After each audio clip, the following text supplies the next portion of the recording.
Well, here is a video of me actually talking about this machine, and I hope the quality is a bit better because I just uploaded that other video and I noticed the quality was very poor. I use an old video editing program, Carriage Video Studio Pro X2. My version is from 2008. It has this special YouTube format export edition, and that's YouTube quality from 2008. So that's why it turned out that poor. I didn't know, so I won't use it again. But I didn't feel like I should export it again because it took quite a long time. So I hope you bear with me on that, and I'll give you a better overview of the machine in this video. You saw some footage of me showing you this machine when it was in pieces, when I was cleaning it. I just finished about an hour ago. I managed to get, actually, these weren't paint chips on the side, they were spotting of some sort. It was dirt. The rust is rust, but the chipping wasn't chipping. This was mostly dirt. It turned out to be that it wasn't as worn as much as I thought it would be. Of course, it's still very worn, but the most wear on this machine are really the keys. I hope you can see it well. The quality of the keys is very poor. It's all wear, it's no dirt. I tried cleaning it off, or maybe it's very old dirt, it could be that. Anyway, it's impossible to get rid of it. I cleaned it, I worked on the keys for an hour and a half and it just didn't come off. So, don't know what that is. It looks like, yeah, just, you know, what you have on computer keyboards nowadays. The machine has a history. It's from the late 50s or early 60s, I believe. I haven't checked the serial number yet. It was originally sold by Poison Typewriters Ltd in Vancouver, which I live very nearby, which you could probably hear on the radio, which I had turned on when I took that video. I noticed that I forgot to turn it off, so that's why. The machine is very basic. It doesn't have a key on jammer. It does have a half space. It has a tabulator. The touch controls on the inside over here. And then I have a color selector over here. Chef block on both sides. Here's the backspace. It has 1, 2, and 3 spacing, as you can see. Smith Corona used their classic system on the Carriage. Smith Corona had the desktop models from the 20s and 30s, also had nice long Carriage Return Arm.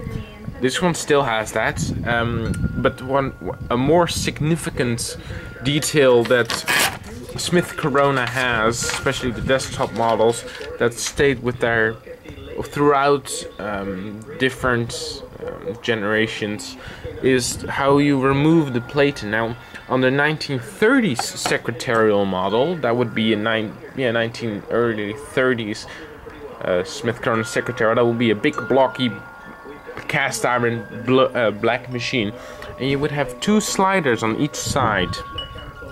In that case, the Carriage Return Arm could be on this side as well, I think. And what would you do with the plate is you would slide this on that side and slide it on this side. You could just lift the plate and out. It hasn't changed that much in 50 years, really. Or, well, it wasn't 50 years back then. It was 30 years.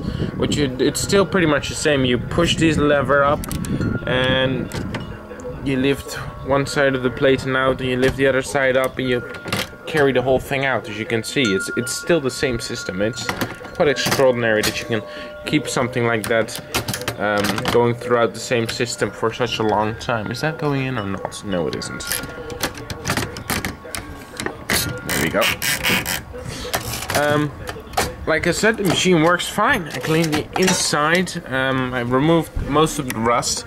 The type basket is very clean now, as you can see. I cleaned the keys. There's some really weird places for dirt in this machine, really hard to reach. Most of it is gone. I would say the machine is about 99.5% clean. just because the mechanism on this machine is quite weird.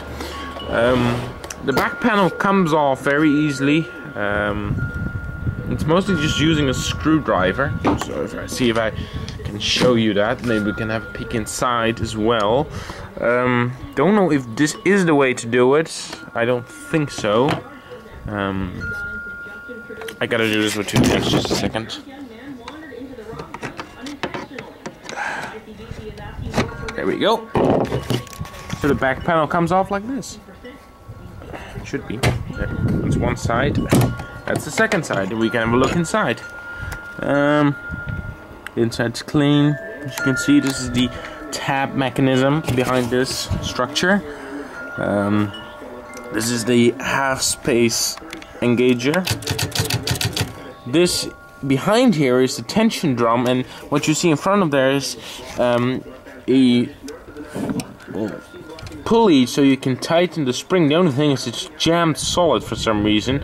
The drum, I had to tighten the drum manually using just releasing the belt and turning it, because for some reason I tried unscrewing it, it's stuck on there and I can't seem to get it off, and it's a bit of a burden, but I don't know what's going on with it. It's literally, you can't move it, and didn't bother just moving it, so I just took the belt off and I turned the spring, because I don't know what's going on with it. I tried everything, I oiled it, I took the screw off, it's stuck on there and stuck well, so that's a weird problem. But this is the shift, the basket shift spring, so we'll make sure it pops back up, and you can tighten that nut so it'll be more resistance when you push it down. It isn't very tight right now. Could be more tighter. I just don't bother because I kind of like a weak shift. You know, makes me type easier. Yeah, that's the back of that machine. You pull. This is the way you put the panel back on. Put the cover it over the back, and then no. What you do? I'm sorry. Restart that. There's two. What would you call these? Hinges? Something like that? Hinges? Slide those underneath those two nuts. Like this. And you lift the panel up. And it's back in place, as you can see. Very easy system. On there, rock solid. Yeah, it's the wider carriage model, although not the very wide. It's about 4 inches extra. I think it's about 4 inches. Nah, maybe 3. I really don't care for wide carriage machines unless they're rare. Like for instance, my Remington number 8 abstract machine, which is a rare machine, just because of its wider carriage.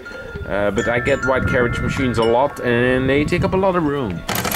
Now is this one not very wide, so I'm not very complaining, as you can see. But I have a Underwood 3, which has, I think it's an 18-inch carriage, so that's about from here to here. That's a long way.